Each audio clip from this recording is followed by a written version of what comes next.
Hi, friends. Welcome back to Faith in Pieces, where we build our faith together piece by piece and story by story.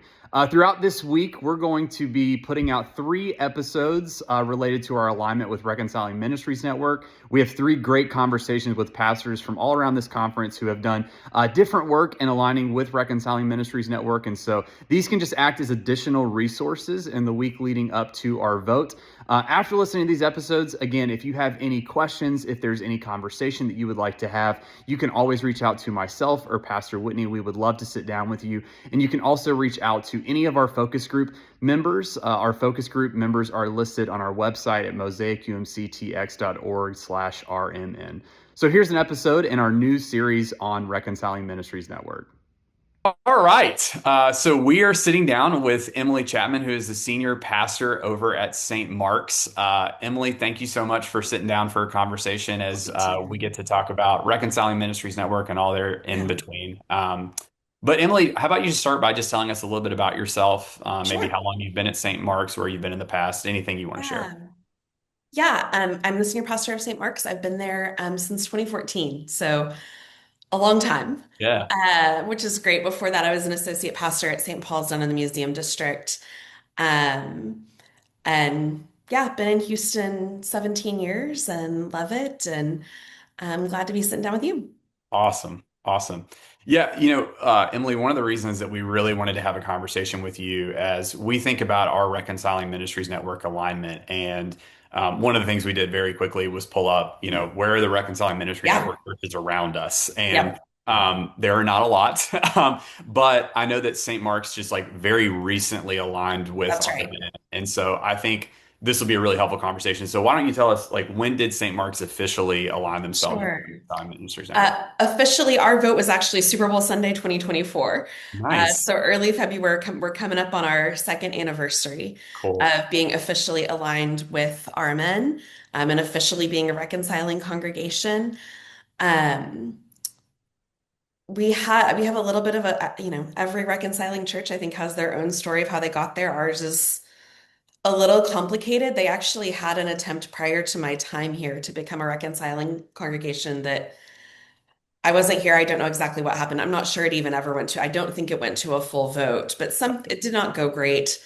And they ultimately decided not to do it, Gotcha. which, is difficult, but they navigated it. And so we didn't really pick it back up again for a number of years after I arrived. And then when we did pick it back up again, the church burned down. So we got a little busy. Oh gosh. And so we didn't really pick up process again. So I will say we did it in 24.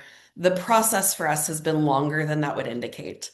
Yeah. Yeah. But the sort of dense part of that process happened in late 2023, early 2024. Yeah. So what did that process look like? I know you said like it's a very Yeah, dense process, but if you can kind of just walk us through that, I think yeah, it's really helpful for us to talk about this because, each church has a different process that they take. But the more that we can have those conversations and yeah, learn from each other, I think is really important. absolutely.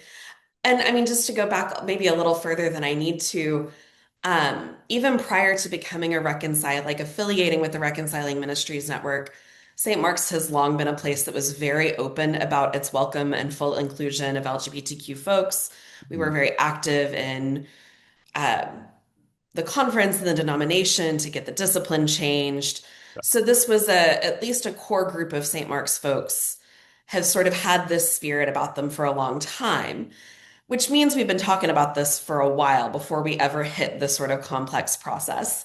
Right. And so when we got to, I believe it was around September of 23, is when we really, our board, we have a one board, we met, we talked, we said, okay, it's time, let's do this. I think in the previous spring, we had met with not our RMN rep, we had met with her as well, but we met with a different one who had talked us through some things. And then we did meet with Laura a number of times Mhm. to kind of get a sense of the process. As I think you all have done, we Mhm. knew that we wanted to make it a whole church process. We did not want this to be something our board decided apart from the Right. congregation. And so we started talking about it again, though we'd like done the rounds in Sunday school classes to sort of talk about, Yeah. hey, what do you think about this? So we already had a little bit of a sense of where we were. And so then we started out with, we just did like another round of that, like small group conversations, town hall meetings. I did several one-on-ones and we wrote a lot of like newsletter articles and things like that that said, hey, if you have questions about this, like here's who's on the board. You can reach out to one of them. If you don't want to reach out to Pastor Emily, you're Yeah. welcome to reach out to Pastor Emily. She's glad to talk to you about it. Yeah. We had sort of a core team that was leading this effort. And so they were all very public about like, hey, glad to talk to you about this. A couple of them spoke in worship about why they felt like it was important. Yeah. Um, and yeah, just to kind of give context to the whole thing, we have an interesting mix at St. Mark's, as I imagine you do, of like folks that are lifelong hardcore United Methodists Right. and they know all the ins and outs of everything. And then we've got a lot of folks who this is the first church they've ever been a part of, Yeah. Yeah. Yeah. or ever been really involved in. They don't know that we're having to teach them that we're a part of a connection. And Right. we talk about that, but like, hey, so the reconciling organization is this thing. And Yeah. so we did a lot of education pieces too about, hey, this is what this means, Yeah. for our folks who didn't know that and didn't know all the ins and outs of what had gone on in Methodist world. And so sometimes that was really painful. Yeah. They had experienced St. Mark's to be this place of welcome and inclusion. And so knowing that our denomination had not always been that way, Yeah. and in fact wasn't really yet then, Right. wasn't Yeah. yet then was painful. And so doing a lot of the work on that, especially with a lot of our LGBTQ members, when people visit us, I always tried to be real honest about what the situation was. Like, hey, you're going to find welcome and full inclusion in every part of our church's life. Our Yeah. denomination's position Yeah. is not that. Right. And we're working really hard to change it, but you still, people end up and they don't know. Yeah. And so that was the really hard work of like, hey, we're going to have to talk about how this is and how it could be, Yeah. and how we really hope that the whole denomination will start to look a little bit more like St. Mark's and like we get to work for that. Right. And being a part of RMN helps us to work for that. Yeah. Um, that might have been a longer answer than you No, that was wanted for great. I think, process. a lot of what you said is very similar to the approach that we have taken. And I think especially, talking about, St. Mark's already being a place that markedly was an Yeah. inclusive place. Yeah. I think that like really leans into who we are. Like our Yeah. first value that we talk about every Sunday is inspiring inclusion, right? Yes. And this is a step that we can take to further like cement that and to make this Mhm. a safer place. Yeah. But I can remember going back to like the very first Sunday after I got appointed before we were even Mosaic. And I remember I've Right. shared the story a couple of times, but they hosted a welcome reception for myself, Sarah, and our daughter. And I was asked four times at that dinner, like, when are we going to do this? Like, when are we Oh, going to wow. align with Reconciling Ministries Network? And Yep. I know that we talked before we started recording, but there were some complications here, especially with the context of how everybody got to this place. Yeah. It was Yeah. because of a church vote that didn't Right. go the way that people were hoping it would. But there was also a lot of, like, I don't know a better word for this, but trauma that existed with Yeah. that. And I think Absolutely. we had a lot of work to do here in building trust as this place is a place that can be transparent and a place that you can trust our leadership. But Mhm. also as a place where, there were some wounds that needed to be addressed. And I know that a lot of people who are listening to this right now, like we have Yeah. wounds that are still like open a little Yeah. bit, right? That still Absolutely. rear their ugly heads every now and then. But I Yeah. think we're in a better place to be able to do this. So I think like in the way that you talked about like advertising the team and hosting town halls and always being able to answer questions, we've done a lot of that work too. And so Nice. it's honestly just kind of affirming to hear like, okay, great. Like Yeah. we've done some of the good things. Yeah. So in having those conversations in one-on-ones and in town halls, what were some of the most common questions that you received Mhm. like prior to the vote? A number of them were just simply, what does this mean and what does this actually change for us? Yeah. So, like, if I heard any concern, like I said, we were already living a very inclusive spirit. So, any folks that were feeling uncomfortable with it were simply like, hey, we already do all of this. So, is it necessary that we Yeah. affiliate with this organization? Like, what else does this organization do? Or do we want to affiliate with this organization? Does it mean we have to pay dues? Does it mean we have to Yeah. do, what does it change about our finances? What does it change about any of that? And so those were thankfully pretty easy questions to answer. There is not required dues or anything like Yeah. that. It remains your church's choice if you want to financially support our men. Um, all of that. And, we kind of talked about it as important in this phase of the life of the church and in this phase of the life of the country, Yep. to be as clear as we could possibly be Yeah. about who we are and what we stand for and who is welcome, which is everyone. Yep. Um, that was the other part of the concern, though. I mean, we do still have folks that, um, like, not everybody at St. Mark's was in the same place Mhm. on, I think everybody was in a place on everybody is welcome here. But like if sort of drill down to the nitty gritty, like people had their own journeys on marriage, on Yeah. ordination, Right. and weren't all necessarily in the same place. And mostly, if they were concerned about anything, it was like, this is going to be the only thing we're known for. Yeah. Do we want this to be the only thing we're known for? And first of all, I'd say there's way worse things to be known for. Right. Like I don't actually think that's necessarily a negative, Yeah. but we did, I do want to faithfully deal with people's concerns, right? And to say that this has always been a part of who we are and will continue to be a part of who we are. What we know is that clear is kind. Hmm. And this is a clear, like in our tradition and denomination, this is the way that we make a clear statement. Yeah. Yeah. Yeah, Uh, I think this kind of, I just finished wrapping up with Julia over at Central Galveston, and like she talked a lot about clarity as well. And a story that I shared then that I'm going to share again now yeah. is I've invited people when we've talked about clarity. I've said, like, think of 5 churches that are around us, go to their websites, read their who we are, and try to find where they are on like the spectrum of affirming and including Yep. LGBTQ folks. Because what you'll see is like there's a lot of like what I would call like not manipulative language, but like hidden language where you see Yeah, that's them right. like, oh, I Secret belong language. here. And then Hmm. you get there and you feel ingratiated, and then you ask us a question about ordination or about marriage or about inclusion Right. and affirmation, and you realize like the other shoe has fallen. That's right. And so I think And like, then it's yeah, like it feels awful because it feels like a bait and switch. Yeah. right. Exactly. And I think like all that we can do as church leaders in everything to be clear about who we are and our values and who we are, like that's beneficial for our folks, but it's also like tremendously beneficial for the people in our community to be able to see who we are Absolutely. before they ever walk in the door. So Absolutely. yeah, I would yeah, say particularly for your new movers. yeah, yeah, It is especially for people who are churched and new moving into the community, right? Somebody who isn't churched doesn't know anything about this. But we've been able to connect with a lot of United Methodists. I mean, Houston is a city a lot of people move in and out of. yeah, And so people who are United Methodists from other parts of the country, other parts of the city, yeah, like this is what they're looking for. And yeah, so it's helped us connect with those folks. yeah, for sure. So as you think about, it's approaching 2 years, Mhm. because you said Super Bowl Sunday. So like, I know Yeah, what Super Bowl Sunday is that's obviously. right. So we're approaching 2 years. Like in those 2 years, how do you think that St. Mark's alignment with Reconciling Ministries Network has shaped the congregation in that time? Like, how is it like not changed, but how has it Right. like kind of like not adapted, but like been molded by Mhm. this alignment in any way? Yeah. I mean, my honest answer is not a ton, Yeah. right? I don't know if that's the correct answer, but No. certainly I know Yeah. you said not changed.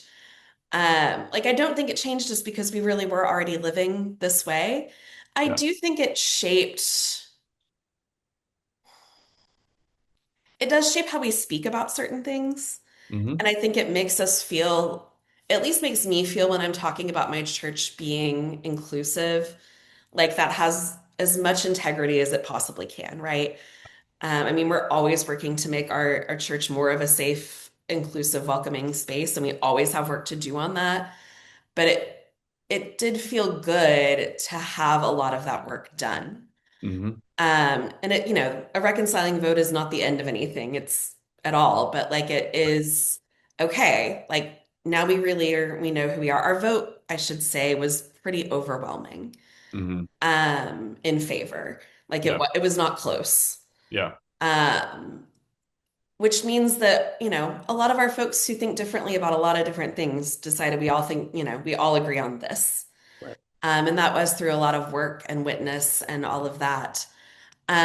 So in some regard, we're who we've always been. Right. Um, but there is an integrity to how we talk about who we are that Hmm. for me feels really good. Yeah. And it does give you access to resources. Right. Um, you're on their list of places. So again, when people are looking for places, you're there. I mean, Yeah. anybody can access Reconciling Ministries resources all the time, but Yeah. we made them available to our folks, especially folks who, still were thinking through some of these issues. I know in Texas, talking about trans kids in particular has been a big thing, top of mind. And so it gave us language and resources to talk about how we wanted to talk about that. Yeah. Like, what are the kind of people that we want to be Yeah. in that conversation? So Yeah. even as, maybe folks are learning and growing along that line, how do we talk about the folks in our community? Yeah.